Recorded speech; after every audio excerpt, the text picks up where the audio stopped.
Subscribe करें और bell दबाएं ताकि कोई खबर रह न जाए।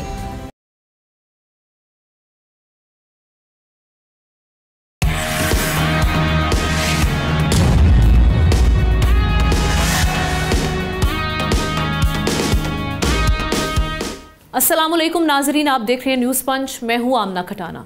आगाज़ में पाकिस्तान इंडिया टेंशन के हवाले से कुछ खबरें आपके सामने रखते हैं। शिकस्त के बाद भारत ओछी हरकतों से बाज नहीं आ रहा।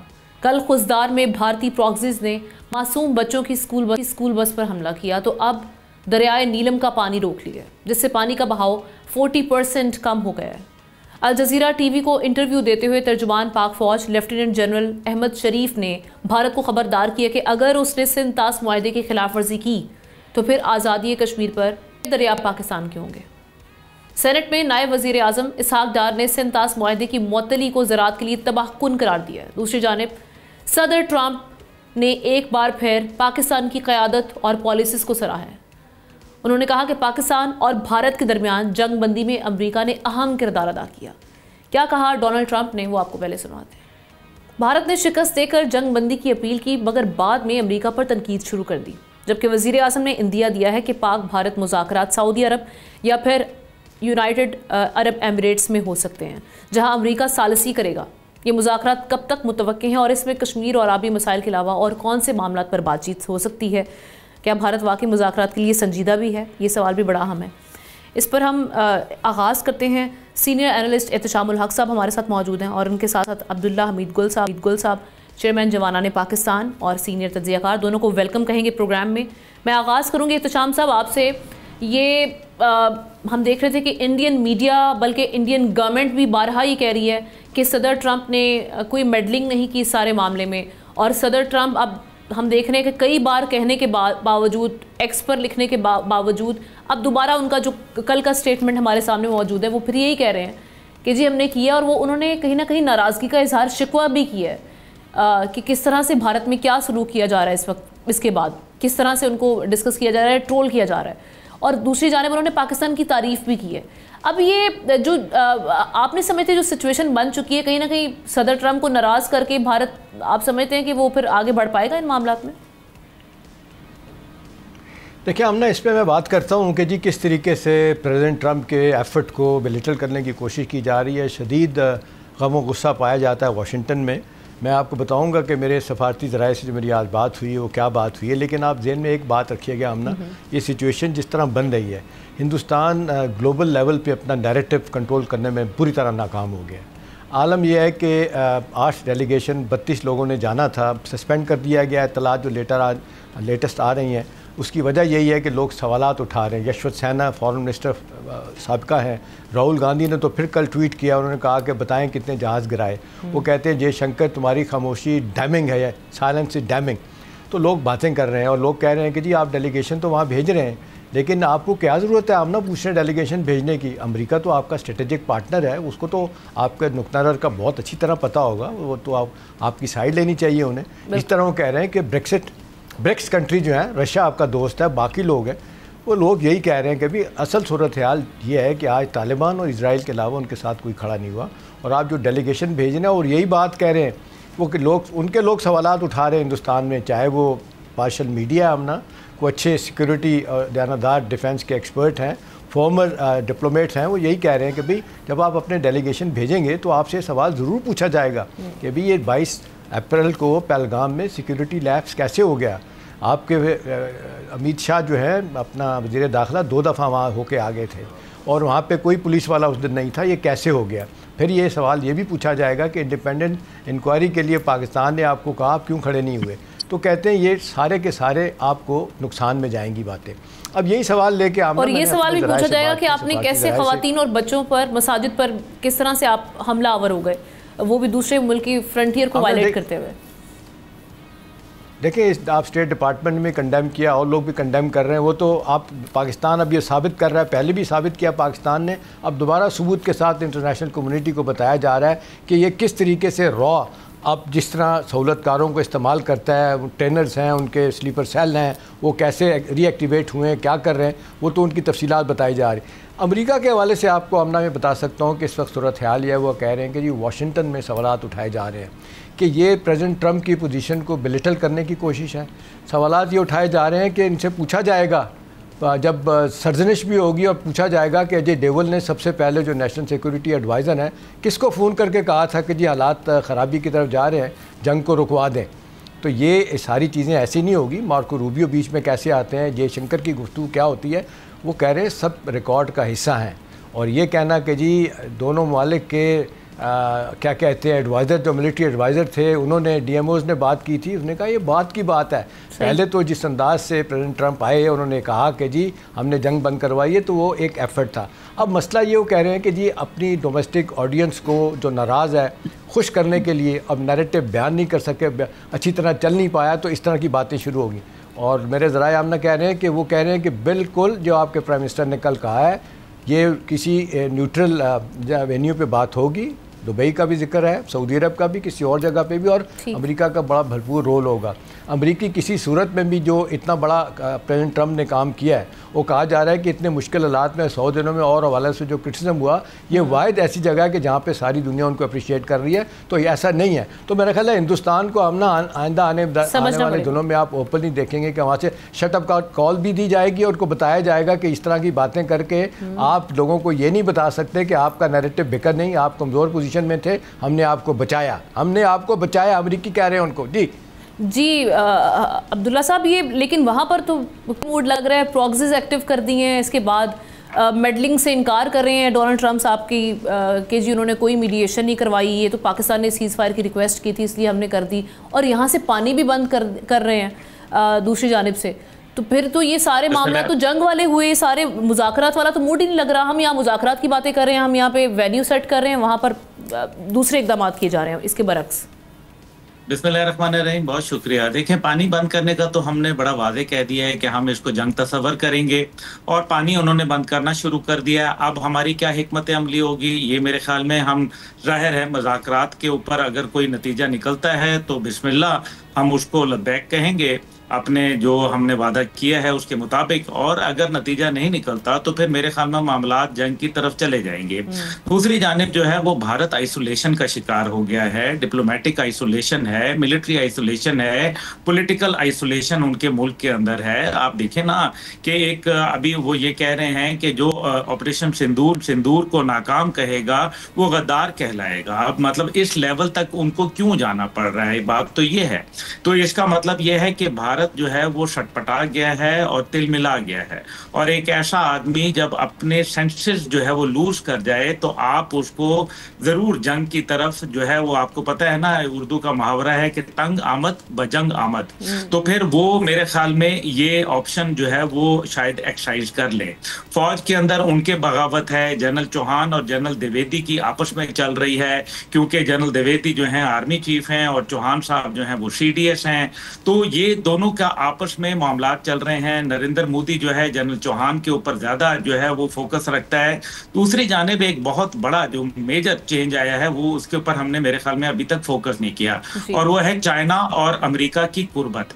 जो चाइना जिसके साथ मुखासमत का ये आलम था कि हर चीज के ऊपर टैरिफ जो है वो 145% किया गया, अब डोनाल्ड ट्रंप साहब जो है 30% टैरिफ के ऊपर इंदिया दे रहे हैं। खुद ही ये कह रहे हैं कि मुझे शी जिनपिंग अगर बुलाएंगे तो मैं वहां का चीन जाने का दौरा करने के लिए तैयार हूं। याद रखिए, ये वही जो डोनाल्ड ट्रंप साहब हैं जिन्होंने यू टर्न लिया और 2 घंटे की कॉल करके व्लादिमीर पुतिन साहब के साथ मामला यूक्रेन का जो था वो जिस अंदाज में सेटल डाउन किया और जिस तरह से डंप कराया उन्होंने अपने पुराने एलाई व्लादिमीर ज़ेलेंस्की को, तो आपके सामने है। लेकिन इसका मतलब यह है कि अगर कल को ज़ेलेंस्की को जिल्लत आमेज रवैये का सामना हो सकता है तो क्या मुमकिन है कि नरेंद्र मोदी को भी हो, क्योंकि डोनाल्ड ट्रंप साहब का जाके अरब दुनिया में ये ऐलान करना कि मत आप जो है वो आईफोन जो है एप्पल कंपनी जो है वो इंडस्ट्री ना लगाए, इसका मतलब है कि मुआशी डोरें जो हैं वो भी हिलाई जा रही है। लेकिन सबसे बढ़कर बात यह है कि सिलिकॉन वैली, किस बेस पे इतनी हम देख रहे हैं कि वहां पर मिसगेज किया जा रहा है मामलात को, किस बेस पर, कहां पर ये तकिया किए हुए हैं कि हर तरह से वो जंगी इकदाम लेने के लिए तैयार हैं कि हमने ये वाले मामला रखने हैं? मैं यही तो गुजारिश कर रहा हूं कि आप देखें कि किस तरीके से जो है वो चीन के साथ कुर्बत हो रही है, और चीन के साथ अगर अमेरिका की कुर्बत हुई तो पाकिस्तान का किरदार बढ़ेगा। और यही वजह है कि डोनाल्ड ट्रंप साहब जो है पाकिस्तान की तरफ झुकाव देते हुए नजर आ रहे हैं। इस सूरत के अंदर भारत एक जो है वो जख्मी दरिंदा बन चुका है, और भारत जो है वो एक जख्मी, जो मैं समझाऊंगा कि एक भेड़िया है जो इस टाइम पे कुछ भी करने से जो है वो दरेग नहीं कर सकता। हमें बड़ा सोचना होगा। और जो सबसे बड़ी बात यह है कि वजीर आजम साहब ने जैसे कहा है कि जनाब ये जो है या यूएई में, सऊदी अरब या किसी और जगह, हमें ये क्यों भूल रहे हैं कि इस टाइम पे कश्मीर के ऊपर एक तीसरा जो है वो फरीक भी है, और उसका नाम है चीन। और चीन जो है वो इस टाइम पे 1000 मुरब्बा किलोमीटर का इलाका जो है वो बाकायदा लद्दाख में वो उसके कंट्रोल के अंदर आ चुका है। गलवान वादी जो है वो उसके कंट्रोल में है।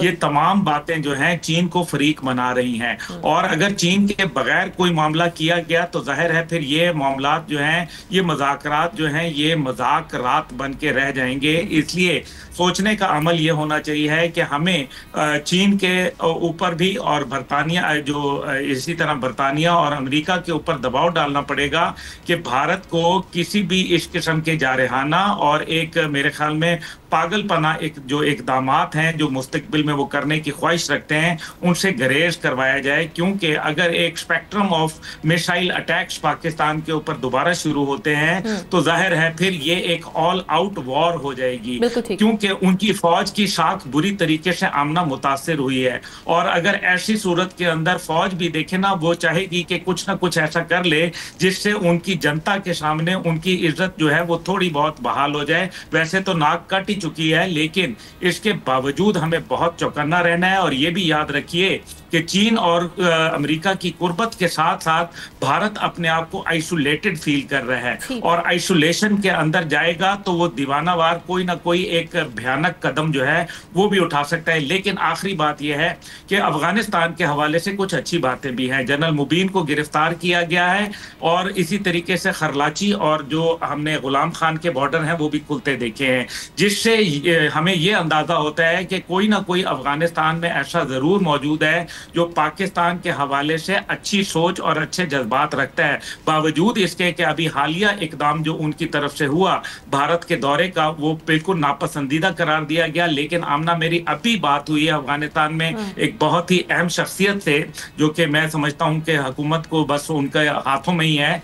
उन्होंने मुझे ये बताया है कि देखें हमारे यहाँ भी बहुत इसका जो है मनफी असर आया है। हमने अफगानिस्तान के जो दौरा है उसको पसंद नहीं किया जो अफगानिस्तान ने भारत का किया। तालिबान में भी एक तकसीम है, उससे तो हम सभी बाखबर हैं, लेकिन गजा में बच्चे जो है वो मार रहा है, तो वो जाहिर है इस वजह से भी एक बड़ा मेरे ख्याल में वो तो तालिबान फैक्टर जो एहतशाम साहब भी बात कर रहे थे उनको तो कंटेन किया जा सकता थ्रू चाइना इस, क्योंकि अब 3 ममालिक मिलकर एक चीज़ को उनकी इकोनॉमी टाइज भी हैं, और अब उन्होंने कल जिस तरह से इस अज़म का इजहार किया कि तीनों मिलकर जो है एंटी जो टेररिज्म है उसका मुकाबला करेंगे मुश्तरका तौर पे। एहतशाम साहब, मुज़ाकरात आप वैसे देखते होते हुए देख रहे हैं, संजीदा मुज़ाकरात भारत के साथ आएगा टेबल पर? देखिए इतनी आसानी के साथ तो नहीं आएगा। अब ना जिस तरीके से भारत इस वक्त पोस्चरिंग, मैसेजिंग, सिग्नलिंग कर रहा है अपनी खिफ़त छुपाने के लिए, अमेरिका का रोल कम करने के लिए, अपने लोगों को बताने के लिए कि जी हम जीते हैं, हारे हैं, सवालात का नहीं जवाब दे रहे किसी भी बात का, तो दूसरी तरफ से भी मेरे ज़राए बता रहे हैं कि ये पोस्चरिंग है। वो कह रहे हैं कि कल आपने देखा कि प्रेसिडेंट ट्रंप जब साउथ अफ्रीका के प्रेसिडेंट के साथ बैठे थे उन्होंने पाकिस्तान का जिक्र किया, उन्होंने हिंदुस्तान का नाम भी नहीं लिया। डायरेक्टली उन्होंने इनडायरेक्टली एक उनको भी एक पोस्चरिंग की उन्होंने करके दिखाई है कि भी इस तरह है तो आप ठीक है, अगर आप समझते हैं कि जी मेरा जो काम किया हुआ है, जो हमने किया है, आप उसको इग्नोर करेंगे सिर्फ अपने डोमेस्टिक ऑडियंस को देखने के लिए, तो ये ऐसा नहीं चलेगा। हम ना देखें अब बहुत सारे वालों से इंटरनेशनल एक्सपर्ट भी ये कह रहे हैं कि 22 अप्रैल पहलगाम के वाक़े ने वो दुनिया में एक नई, एक जिसको कहते हैं तारीख़ और एक हिस्ट्री और एक पॉलिटिकल लेवल पे जो आगे मामला चलने, एक नए सिरे से दुनिया उसको देखेगी। और इसमें भारत ने ये false flag operation, Aahista Aahista बातें खुलेंगी, लोगों को पता चलेगा। अब ये जिस तरह कश्मीर इंटरनेशनलाइज हो चुका है, अब जिस तरीके से आप देखें यूरोपियन यूनियन हो, आप आसियान हो, उसके बाद आप देख लें मशरिक़ वस्ता के ममालिक हो, एक ही सवाल कर रहे हैं कि भाई ये पुराना मसला है, you need to sit down and resolve your outstanding issues. Hindustan हमेशा हमने इससे भागता रहा। इनका ये ख्याल था, अभी भी देखें क्या है असल दबाव, ये है असल दबाव, वो ये कह रहे हैं कि जब ट्रंप साहब बीच में आएंगे तो सालिसी करवाएंगे तो हमें बैठना पड़े। अब तक आपने देखा जयशंकर यही कहते रहे the era of dialogue with Pakistan is over. अब उनको पता है जब बैठना पड़ेगा तो हमारा नैरेटिव तो बड़ा कमज़ोर है, यूनाइटेड नेशन की करारदाद हैं, उसके बाद बहुत से हवालों से शिमला एग्रीमेंट की आप बात करते हैं कि जी दोनों मुल्क आपस में बैठ के बात करेंगे, तो आप बैठते ही नहीं।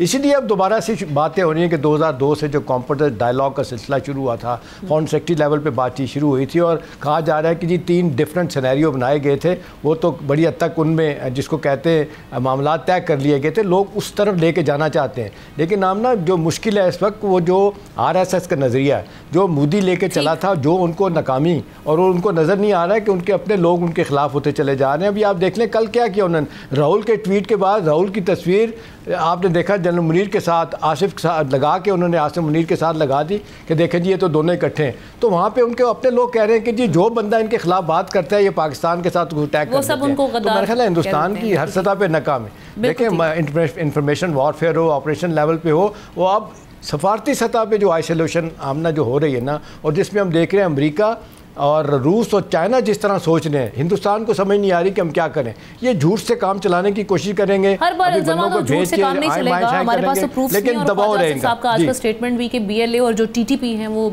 इंडियन प्रॉक्सीज हैं और इस इंडिया की इन्वॉल्वमेंट इन वाक़यात में इसको बहुत जल्द प्रूव किया जाएगा। ये भी आज हम देख रहे थे कि वज़ीर दिफा ख्वाजा आसिफ साहब की जानिब से कहा गया है। एक ब्रेक लेते हैं, ब्रेक से पहले मैं शुक्रिया अदा करूंगी, अब्दुल्ला हमारे साथ मौजूद थे, उन्होंने अपना तजिया पेश किया है। एहतशाम सब साथ ही रहेंगे अगली स्टोरी के लिए और एक नए गेस्ट हमें ज्वाइन करेंगे।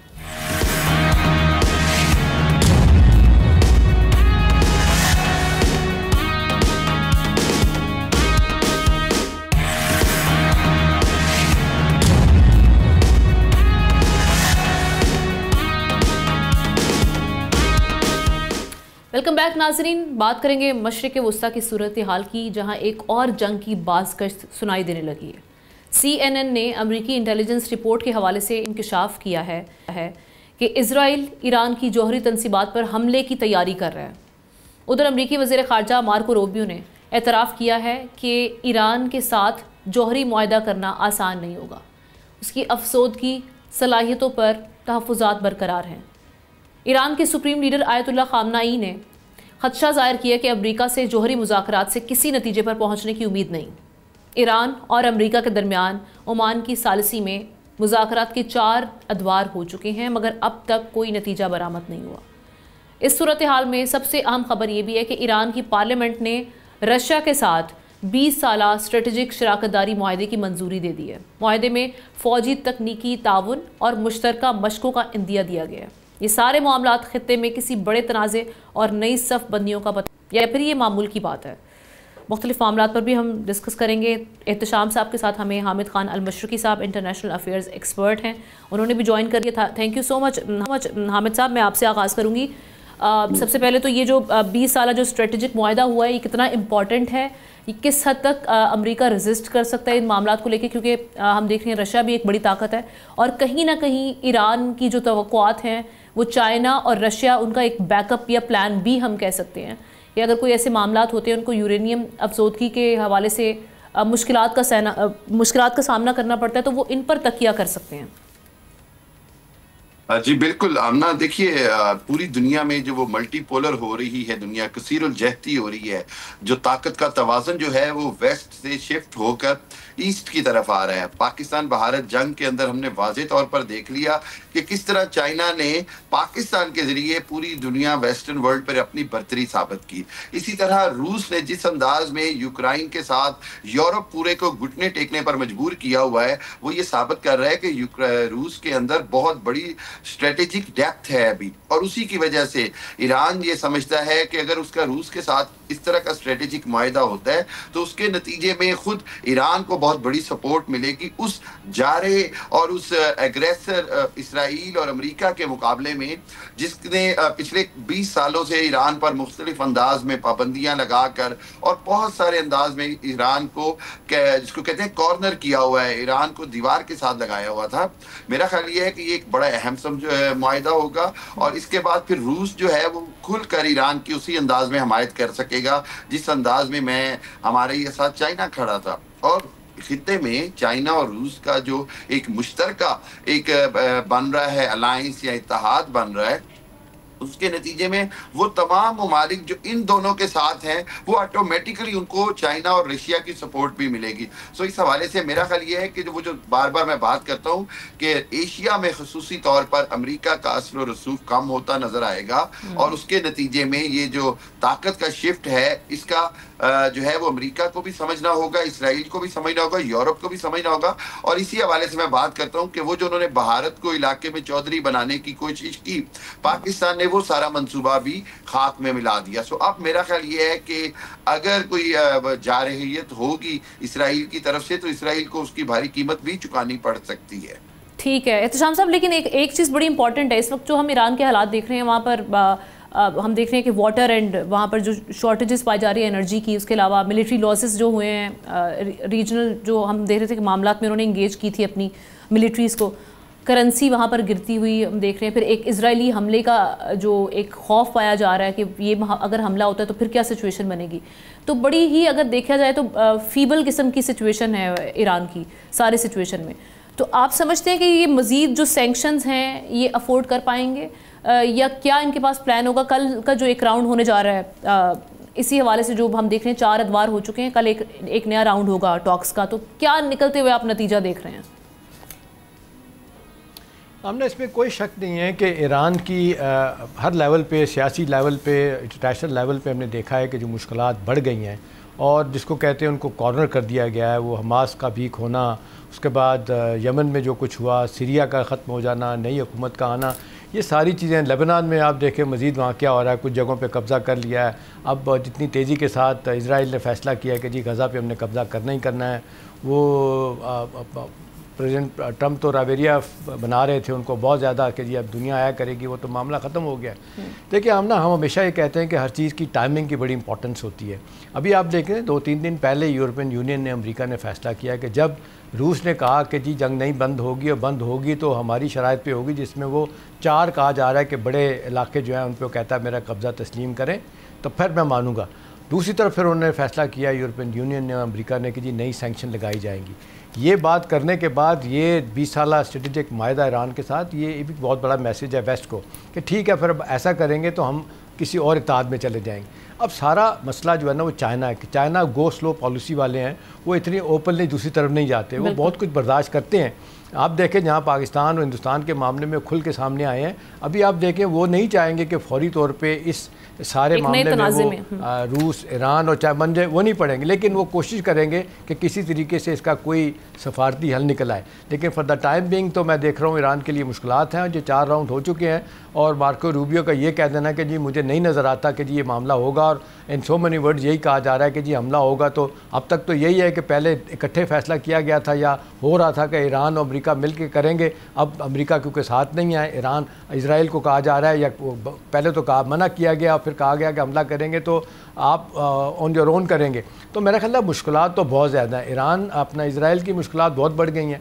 एक तो है कि अब देख लें जिस तरह इंसानी ज़मीर, मैं तो ये कहूँगा इंटरनेशनल सतह पे जिस बिल्कुल मरी गया है कि देखें वो छोटी सी बच्ची किस तरह चीख के कह रही है, 4-5 साल की बच्ची गज़ा में, कि और कितना हमें मारना है। तो हम ना ये पीपल ऑफ द बुक सारे लोग कहते हैं कि गॉड इज़ नॉट अनजस्ट, लेकिन देखें अब कब तक अल्लाह बर्दाश्त करेगा। देखें ना किसी वक्त भी कुछ हो सकता है। तो मेरा ख्याल है इससे पहले कि वो हम कहते हैं क़यामत से पहले क़यामत आए, ठीक है बहुत सारे फैसलों से हमें यही पता चलता है कि अल्लाह का एक निज़ाम है जिसको वो चलाता है किस तरीके से वक्त पे क्या फ़ैसले करने। लेकिन for the time being Iran की मुश्किलात हैं, रूस का उनके साथ खड़ा होना, ये वेस्ट और अमेरिका को एक बहुत बड़ा पैगाम है। अच्छा हामिद साहब, एक चीज़ की सिचुएशन बड़ी मुख्तलिफ है। इजराइल का गज़ा पर हमला करना, चूँकि वो एक उस लिहाज से एक मजबूत मुल्क नहीं था और ना ही उस तरह से उसको वो सपोर्ट मिली, लेकिन यहाँ पर ईरान की हम देख रहे हैं कि टाइज डीपन हुई हैं विथ टाइम, रशिया के साथ भी, उसके बाद हम देख रहे हैं कि चाइना के साथ भी, और इन्वेस्टमेंट भी हैं, सबके अपने अपने मफादात भी हैं वहाँ पर। तो इजराइल वाकई कोई हमला कर सकता है आने वाले वक्त में? और अगर ये सारी सिचुएशन बनती है तो गल्फ़ कंट्रीज़, जिनका रिसेंटली सदर ट्रंप ने टूर भी किया था और वहाँ पर खड़े होकर उन्होंने बड़ा खुले अंदाज में ये बात की थी कि हम किसी भी सूरत में यूरेनियम जो है इनका प्रोग्राम वो लॉन्च नहीं होने देंगे, तो किस तरह से आप देख रहे हैं? देखिए, दो बातें। एक तो ये कि वो जो अमेरिका यूरेनियम एनरिचमेंट का जो अफसुदगी का जो बहाना बना रहा है, क्योंकि देखें बहुत सारी रिपोर्ट्स तो ऐसी हैं कि ईरान ऑलरेडी न्यूक्लियर कैपेबिलिटी तक पहुंच चुका है, और इसी हवाले से यूरोप के अंदर, अमेरिका के अंदर एक खौफ भी है, और वो ये समझते हैं कि अगर ईरान यहाँ तक पहुंच गया है तो फिर ये खित्ते में ताकत के तवाज़ुन को बहुत बेहतर कर देगा। एक तो बात ये है। अब देखना ये है कि ईरान इस वक्त जो कि हमला, आपकी बात कटेगी हामिद साहब, ये भी बताइएगा कि ईरान के बारे में कहा जा रहा है कि एनरिचमेंट जो है वो तकरीबन क्लोज टू 70% हुई है, 30% रहती है। आपको लगता है कि 100% होगी? कोई खबरें तो ये इंटरनेशनल लेवल पे है 70% तक कामयाब हो गए। एहतिशाम साहब, अगर 70% तक होता ना तो मेरा ख्याल है इसराइल को इतनी जल्दबाजी ना होती हमला करने की। हाँ, मेरा जाती ख्याल है कि कहीं ना कहीं ये ओवर 90% पे है, बहुत सारी खुफिया रिपोर्ट्स के मुताबिक भी। लेकिन क्योंकि जब तक खुद ईरान इसकी तस्दीक नहीं करता, हम तस्दीक नहीं कर सकते। लेकिन मेरा ख्याल ये है कि ये वो वाहिद चीज है जिससे इसराइल अब रोकना चाह रहा है, और जोर और जबरदस्ती से रोकना चाह रहा है, जो कि मुमकिन नहीं है। और एक चीज और हमें समझनी होगी सर, वो ये कि आज जो सूरत हाल बन गई है, क्या दुबई या सऊदी अरब, आपको याद होगा चंद माह पहले जब ईरान पे हमला करने लगे तो खुफिया तौर पर कतर और सऊदी अरब की तरफ से ईरान को मैसेज गया कि हम अमेरिका के साथ खड़े नहीं होंगे। अब पिछले हफ्ते में ट्रंप के टूर के बाद जो सूरत हाल है, ये एक और सूरत हाल है, और इस सूरत हाल के नतीजे में फिर रूस का ईरान के साथ खड़े होना। हामिद साहब, कितना मजाक उड़ाया है ये ट्रंप ने, कैसा तीनों ममालिक का मजाक उड़ाया है, जाके सऊदी अरब, यूएई, कतर का हो गया। तो कहते हैं दुनिया में कभी ऐसा नहीं होता है। ये क्या समझते हैं इनके पास पैसा है, हमारे पास बहुत पैसा है, और फिर इन सो मेनी वर्ड मेरा ख्याल है बड़ा इंसल्टिंग बिहेवियर शो किया है उन्होंने। बड़ा सर, असल में ना बात यह है कि कौमों की इज्जत तभी रहती है जो अपना वकार बहाल रखती है। कौमों की पैसों से इज्जत नहीं होती। कौमों, देखिए ट्रंप का मोहम्मद बिन सलमान को जॉनी कहना ही बहुत बड़ी इंसल्ट थी इन अ पब्लिक स्पेस। मतलब हम, आप या बाहर, हम जो लोग बाहर रहते हैं, हमें पता है कि हम जॉनी किस तरह के लोगों को कहते हैं। सो मैं ये समझता हूँ कि ये वो बातें हैं जो उम्मत मुस्लिमा को समझनी होंगी।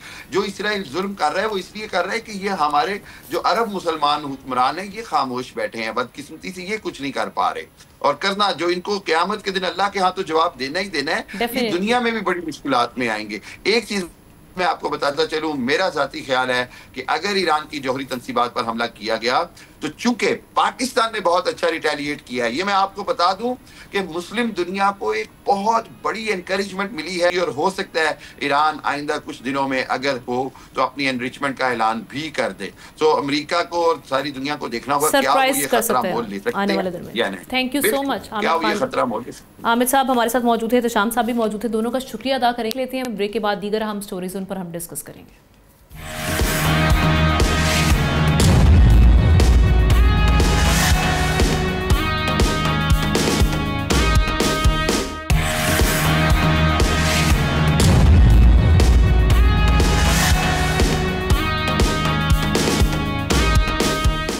वेलकम बैक नाजरीन। बात करेंगे Pakistan software houses association Pasha ने हुकूमत से मुतालबा ये किया है कि आईटी इंडस्ट्री के लिए 10 साला फिक्स्ड टैक्स रजीम नाफिज की जाए ताकि सरमायाकारों का एतमाद बहाल रहे। एसोसिएशन का कहना है कि इदारों को बगैर नोटिस के बंद ना किया जाए क्योंकि इससे इंडस्ट्री को शदीद नुकसान पहुँच सकता है। हुकूमत ने अगले 5 साल के लिए IT एक्सपोर्ट्स का हदफ $25 बिलियन 25 बिलियन डॉलर मुकर्रर किया है। पाकिस्तान की IT एक्सपोर्ट्स माली साल 2023-24 में 24% इजाफे के साथ $3.2 अरब तक पहुंच चुकी हैं। ऐसे में 5 अरब सालाना का हदफ ज़्यादा मुश्किल दिखाई नहीं देता। लेकिन जो तहफ़्फ़ुज़ात हैं जो हम देख रहे हैं कि हम देख रहे थे पाशा की जानिब से किए जा रहे हैं, वो बड़े ही पर्टिनेंट हैं और उनको एड्रेस है, गवर्नमेंट ऑन बोर्ड है, क्या शिकायत हैं और उनका अजाला कैसे किया जा सकता है। इसी पर हमें ज्वाइन किया है Sajjad Mustafa sahab, chairman Pasha. Thank you so much Sajjad sahab. सबसे पहले मैं इसी पे आऊँगी, आगाज़ करूँगी। उड़ान पाकिस्तान प्राइम मिनिस्टर ने जब ये लॉन्च किया था और उस वक्त ये कहा गया था जी आईटी पे हमने स्ट्रांगली अब फोकस करना है, क्योंकि आपकी इकोनॉमी की रीढ़ की हड्डी है इस वक्त आईटी का जो सेक्टर है। और इसमें जो अहदाफ सेट किए गए थे उसमें तो लग रहा था कि जी अब जो मामला है वो बड़ी तेज़ी से आगे बढ़ेंगे, लेकिन जो आपकी मैंने इस हवाले से तहफ़्फ़ुज़ात देखे हैं, रीलोकेट करने का कह दिया, मामला इस नहज तक पहुंच गए हैं। क्या बेसिकली है, क्या शिकायत आपकी? जी बहुत बहुत शुक्रिया आपका कि आपने मुझे ये मौका दिया। जहाँ तक आईटी इंडस्ट्री का जैसे आपने जिक्र किया, अल्हम्दुलिल्लाह we are growing, fastest growing industry है इस वक्त पाकिस्तान की, और प्राइम मिनिस्टर साहब की विजन के मुताबिक इसमें इन्वेस्टमेंट भी बहुत ज़्यादा हुई है। गवर्नमेंट ने भी बहुत हमें सपोर्ट किया है in terms of skill development के अंदर इन्वेस्टमेंट, मार्केट डेवलपमेंट के अंदर इन्वेस्टमेंट। गवर्नमेंट के साथ हमारे बड़े अच्छे ताल्लुकात हैं। अब जब बजट आ रहा है तो हमने हमारी 3-4 बड़ी सिंपल आस्क्स हैं।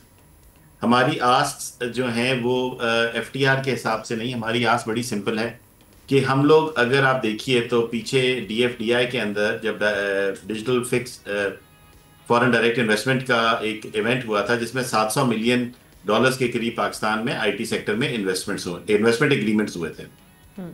हमें डर ये है और हमारी गवर्नमेंट से रिक्वेस्ट ये है कि किसी किस्म की टैक्सेशन जो हमारी इंडस्ट्री पे है उसको चेंज ना करें। हम ये नहीं कह रहे कि हमारी टैक्स को कम करें, हम ये कह रहे हैं कि उस स्ट्रक्चर को बदलें मत, और वही पॉलिसी लॉन्ग टर्म के लिए करें, क्योंकि जब भी कोई बड़ा इन्वेस्टर आता है तो वो लॉन्ग टर्म पर्सपेक्टिव में इन्वेस्ट करता है, क्योंकि इसके रिटर्न पहले साल में तो नहीं है। तो कोई ऐसा नया टैक्स या कोई टैक्स के अंदर रद्दोबदल मत कीजिए जिसकी वजह से हमारा वो फाइनेंशियल स्ट्रक्चर जिसके ऊपर इन्वेस्टमेंट हुई है वो नेगेटिवली इंपैक्ट। दूसरा हमारी जो रिक्वेस्ट है वो ये है कि इस वक्त पाकिस्तान के अंदर टैक्सेशन के अंदर बहुत बड़ी एक इनकंसिस्टेंसी है। हमारे ऊपर बहुत मेजर एलिमेंट हमारी जो कॉस्ट स्ट्रक्चर का होता है, क्योंकि आईटी के अंदर मशीनें इतनी ज्यादा नहीं होती जितने ह्यूमन बीइंग्स होते हैं। सो हमारे एसेट्स जो हैं वो हमारा इंटेलेक्चुअल, हमारे यूथ, उनका इंटेलेक्ट, हमारे वर्कफोर्स होता है। इस वक्त हमारी टैक्सेशन रिजीम ऐसी है कि अगर एक पाकिस्तानी कंपनी पाकिस्तान में एम्प्लॉय हायर करे तो उस कंपनी को वो एम्प्लॉय 30% महंगा पड़ता है कंपेयर के वही एम्प्लॉय हम एक इंटरनेशनल हमारा कंपेटिटर पाकिस्तान में हायर करें, जिसकी वजह से हमारी इंडस्ट्री को बहुत मेजर अबाउट हमारा जो कॉस्ट स्ट्रक्चर है वो हमारे कंपेटिटर से 30% ज्यादा है। सो हमारी ये रिक्वेस्ट है गवर्नमेंट से कि इसमें ये इनकंसिस्टेंसी खत्म की जाए और एक ही टैक्स रिजीम हो जो पूरे पाकिस्तान पे, पूरे आईटी इंडस्ट्री पे एक ही तरीके से एप्लीकेबल हो। ये हमारी दूसरी रिक्वेस्ट है जी। और तीसरी हमारी जी आप पहले कंप्लीट कर लीजिए। जी हमारी अगली रिक्वेस्ट ये है, जैसे हम कह रहे हैं रिमोट वर्कर का इशू, तीसरी हमारी जो रिक्वेस्ट है जी वो ये है कि ईज ऑफ डूइंग बिजनेस, कारोबार करना इस मुल्क में आसान होना चाहिए। आईटी इंडस्ट्री के अंदर जी unlike other industry barrier to entry नहीं है। कोई भी चंद बच्चे उठ के फर्स्ट टाइम एंटरप्रेन्योर्स होते हैं, लॉट ऑफ पीपल। सो इसमें हमें जो टैक्स डिपार्टमेंट की हरासमेंट है उससे हमें किया जाए। बहुत सारे हमारे जो कवानीन हैं, फॉर इंस्टेंस लेबर लॉज हैं या ईओबीआई वगैरह के कवानीन हैं, वो बहुत पुराने जमाने के लिखे हुए, वो डिजिटल एज के हैं ही नहीं। तो हमारी ये रिक्वेस्ट है कि जब तक वो डिजिटल एक उन कवानीन को दोबारा रीलुक कीजिए, उनको मॉडर्न डिजिटल एज के मुताबिक कीजिए, और अगर एक दफा वो और जब तक वो नहीं हो जाते तब तक हमारी हरासमेंट बंद की जाए या हमें इनसे कंप्लीटली इस्तिस्ना दिया जाए। बिल्कुल ठीक। और ये जो शिकायत हैं क्या इसमें गवर्नमेंट के सामने ऑन बोर्ड है इन मामलों को लेकर, ताकि जो आने वाला बजट है, जो आपकी तवक्कुआत है उस बजट को लेकर, वो हर्ट ना हो? जी हमने बिल्कुल गवर्नमेंट के साथ अपना ये रिमोट वर्कर का इशू के रिमोट वर्कर और फ्रीलांसर में डिफरेंशिएशन की जाए ये भी बताया है। हमने इस बात को भी रिक्वेस्ट किया कि टैक्स स्ट्रक्चर को चेंज ना किया जाए, और हमने तीसरी रिक्वेस्ट भी हरासमेंट वाली भी की है। देखें, जो बहुत हमारी एक बड़ी ट्रेडिशन है टैक्स डिपार्टमेंट की कि अगर कभी उन्हें नॉन कंप्लायंस मिल जाए तो वो जाके स्विच ऑफ कर देते हैं, दफ्तर सील कर देते हैं। जब आप देखें, जब कोई कपड़े की दुकान सील करते हैं या कभी आप कोई और छोटी मोटी बेकरी सील करते हैं या कुछ इस किस्म का काम करते हैं ना। जहां पे B2C का कारोबार होता है, जब आप वो दुकान खोलते हैं, जब वो डीसील होती है, तो कारोबार उनका वहीं से शुरू होता है जहां से खत्म हुआ, या थोड़ा बहुत काम पेश होता है। हमारे यहाँ अगर आप एक कॉल सेंटर सील कर दें तो वो ग्राहक कभी भी नहीं आता, वो कस्टमर छोड़ के चला जाता है। क्या आप ये अस्यूम करेंगे कि अगर किसी बैंक का हम लोग कोर बैंकिंग सिस्टम मैनेज कर रहे हैं, या किसी उबर का या किसी बड़ी मल्टीनेशनल कंपनी का कॉल सेंटर कर रहे हैं, और आपका कोई बंदा जाके एक दिन के लिए उसे बंद कर दे, तो क्या वो बड़ी कंपनी दोबारा कारोबार करेगी? बड़ी लॉजिकल सोचने वाली बात है। हमारे टैक्स डिपार्टमेंट्स को इसकी इम्प्लीकेशन बताने की जरूरत है। और एक दफा अगर वो कंपनी जीरो हो गई तो इतनी ज्यादा रिस्क होती है कि वो पूरे मुल्क से धंधा नहीं होता। हमारी ये रिक्वेस्ट है कि इनको थोड़ा सेंसिटाइज किया जाए। तो रिस्पॉन्स वहां से क्या आया जब आपने ये सारे मामला सामने रखे? गवर्नमेंट की जानिब से कुछ यकीन दहानियां करवाई गई हैं, इंश्योर किया गया कि आने वाले जो बजट होगा उसमें जो टैक्स वाला मामला डिस्पैरिटी है इसको कम किया जाएगा? जी, हमने अपना केस प्रेजेंट किया है, and I am sure ministry of IT और मिनिस्ट्री ऑफ फाइनेंस इसको बड़ा पॉजिटिवली देख रहे हैं। आई एम वेरी कॉन्फिडेंट कि वो इंडस्ट्री के हक में फैसला करेंगे, and I will be very disappointed कि अगर वो इंडस्ट्री के हक में फैसला नहीं करेंगे, क्योंकि ये बड़ा लॉजिकल सी बात है। देखें, इतनी मेहनत की है गवर्नमेंट ने, अरबों रुपए लगाए हैं स्किल डेवलपमेंट में, अरबों रुपए लगाए हैं हमारे लिए मार्केट खोलने के लिए, अरबों रुपए लगाए हैं अभी DI को करने के लिए $100 of millions लगे, और इन्वेस्टमेंट अब ये हम अगर अपनी फिजिकल पॉलिसीज को ठीक नहीं करेंगे तो हमारी ये सारी इन्वेस्टमेंट जाया हो जाएगी। आई एम श्योर, और हमारे यहाँ माशाल्लाह काफी केपेबल और काफी there are people who are really capable, there people who really want to do good for the country. I am sure कि वो इसको बड़ा पॉजिटिवली देखेंगे, और आई एम श्योर कि वो इसका बड़े सही तरीके से बड़ा पॉजिटिवली देखेंगे और ठीक फैसला करेंगे। बिल्कुल देखना भी चाहिए, क्योंकि आपका IT सेक्टर ड्राइव कर रहा है इस वक्त आपकी इकोनॉमी को। Thank you so much Sajjad Mustafa sahab, आपने अपने तासुरात का इजहार किया, जो तहफ़्फ़ुज़ात थे वो सामने हमारे प्लेटफॉर्म के थ्रू रखे गवर्नमेंट के सामने, एंड वी होप कि इनको एड्रेस किया जाए ताकि आने वाले बजट में इस सेक्टर के लिए आसानियाँ पैदा हों और आपकी जो मुआशी तरक्की है, मुआशी ग्रोथ है, वो आगे बढ़े। नाज़रीन, प्रोग्राम के आखिर में हम आज के दिन की मुनासबत से जिक्र करेंगे। आज 22 मई है, पाकिस्तान की हवाबाजी का एक स्याह तरीन दिन, जब PIA की परवाज़ PK 8303 लाहौर से कराची आते हुए हादसे का शिकार हुई और मॉडल कॉलोनी के रिहायशी इलाके पर गिरकर तबाह हो गई। हादसे में 97 अफराद जाँ बहक हुए तो 2 अफराद मौजज़ाती तौर पर जिंदा बच गए। इस अलमनाक हादसे को 5 साल मुकम्मल हो गए हैं, लेकिन इसकी तल्ख यादें आज भी मुतासरा ख़ानदानों और जिंदा बच जाने वालों के दिलो दिमाग पर नक्श कर गई हैं। तहकीकात के मुताबिक हादसे की बुनियादी वजह इंसानी गलती थी।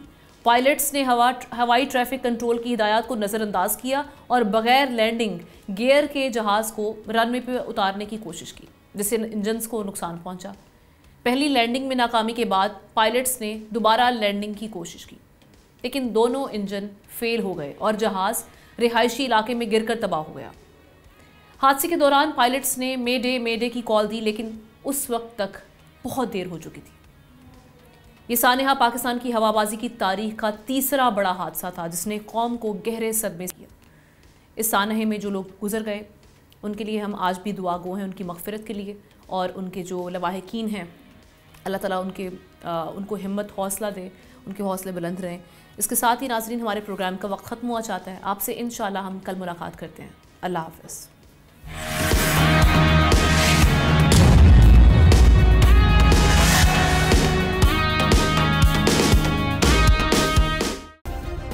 सब्सक्राइब करें और बेल दबाएं ताकि कोई खबर रह न जाए।